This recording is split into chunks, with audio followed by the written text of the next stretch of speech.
Alhamdulillahirabbil alamin wassalatu wassalamu ala asrofil anbiya wal mursalin wa ala alihi wa sahbihi wa ajma'in. Amma ba'du. Puji syukur kita panjatkan kepada Allah Subhanahu wa taala yang telah memberikan kita kesehatan agar bisa sholat berjamaah di masjid ini. Tidak lupa salawat serta salam kita curahkan kepada Nabi Muhammad SAW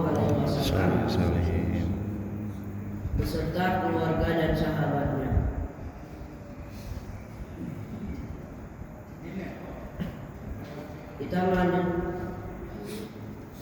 Kita melanjutkan pembacaan Riyadhus Shalihin tentang bab larangan bersikap bakhil dan kikir. Allah Subhanahu wa taala berfirman, "Wa amma man bakhila wastaghna wa kazzaba bil husna fasanuyassiruhu lil usra wa ma yughni anhu maluhu idza taradda." Dan adapun orang yang kikir dan merasa dirinya cukup serta mendustakan pahala yang terbaik, maka akan kami mudahkan baginya jalan menuju kesukaran, kesengsaraan, dan hartanya tidak bermanfaat baginya apabila dia telah binasa. Surat Al-Lail 8-11.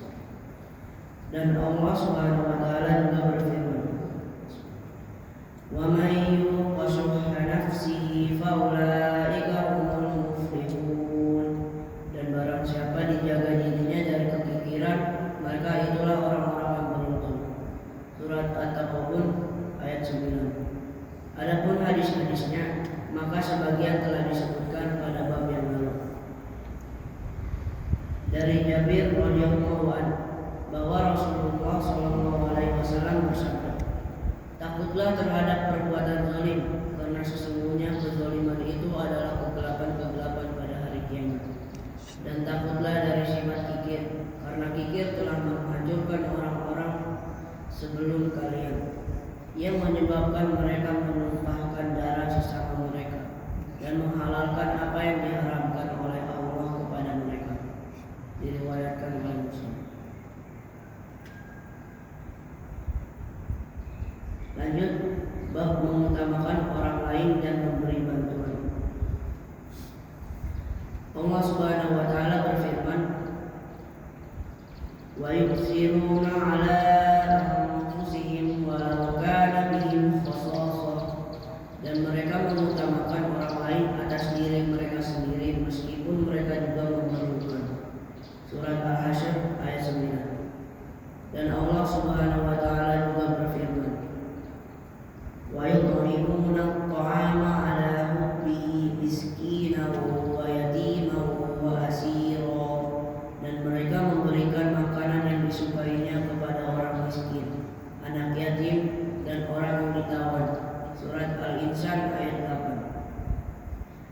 Dari Abu Hurairah radhiyallahu anhu, beliau berkata, seorang laki-laki datang kepada Nabi sallallahu alaihi wasallam. Dia berkata, "Sungguhnya saya sangat kesusahan." Maka beliau mengutus seseorang kepada salah seorang istri beliau. Maka istri beliau berkata, "Demi Allah yang mengutus Anda dengan kebenaran, saya tidak memiliki apa-apa kecuali hanya air."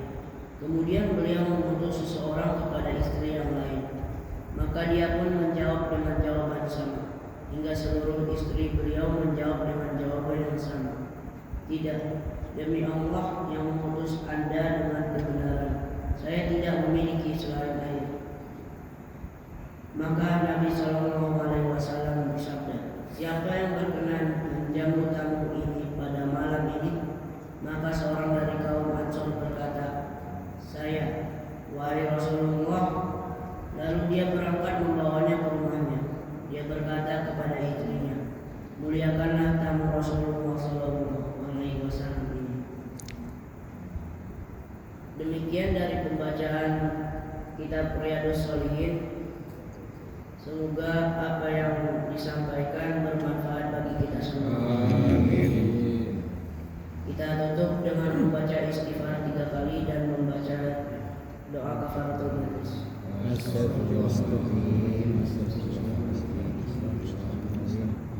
Subhanallah, la ilaha illa anta. Wassalamualaikum warahmatullahi wabarakatuh. Waalaikumsalam.